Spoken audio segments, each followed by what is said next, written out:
Gordon was resting in the siding. It was a hot day, and the express had been heavy. "I get so out of breath," he complained, "but nobody cares. They just say I'll be all right after a rest." "Get the Fat Controller to give you tanks and a bunker," suggested Thomas cheekily. "You'll feel a new engine. We tank engines never get out of breath, you know." Perhaps it was lucky for Thomas that poor Gordon hadn't the energy to reply. The men worked hard on Gordon, but they couldn't make him better. "You need new tubes, Gordon," they said. "You'll have to go to the works to have them fitted." While Gordon was being mended, Henry pulled the express.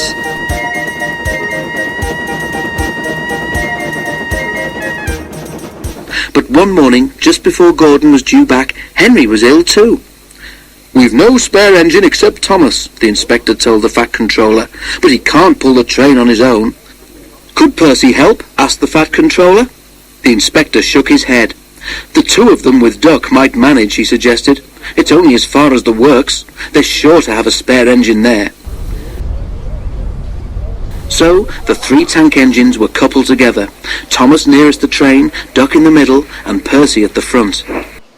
Then, slowly, they started. Come on," fussed Percy importantly.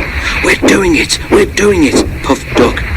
Pull harder," grumbled Thomas to the others. The heavy train drew out of the platform.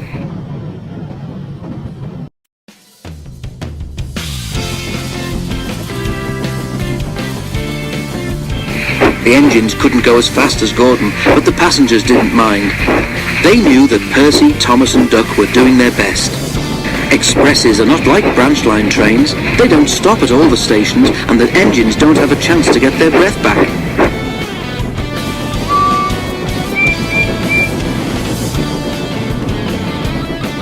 Soon the 3 began to feel tired. They struggled valiantly up Gordon's hill, but the strain was beginning to tell.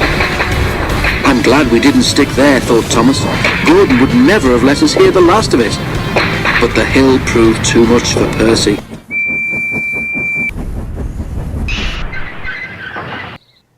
"We can't take you off, Percy," said Thomas's driver.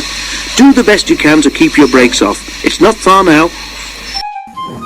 This made things harder for the other 2, but they struggled gamely on, twin columns of steam shooting high into the air. We're nearly there, puffed Thomas and Duck together as they summoned a last brave effort. Poor Percy had no steam left to say anything. They were just passing the works when Duck found he could go no further. Thomas could not pull the heavy train on his own, and the cavalcade came to a standstill a few yards short of the station platform. And there, standing watching from the works siding, stood Gordon. The Fat Controller, who'd been on the train, told the 3 engines he was proud of them. "You did very well to get so far," he said, "and now you deserve a rest." Duck, Percy and Thomas were uncoupled, and a new engine took their place. As the tank engines moved wearily away, Gordon looked at Thomas and smiled. Then he took 3 deep breaths and winked. He didn't need to say anything. Thomas knew exactly what he meant.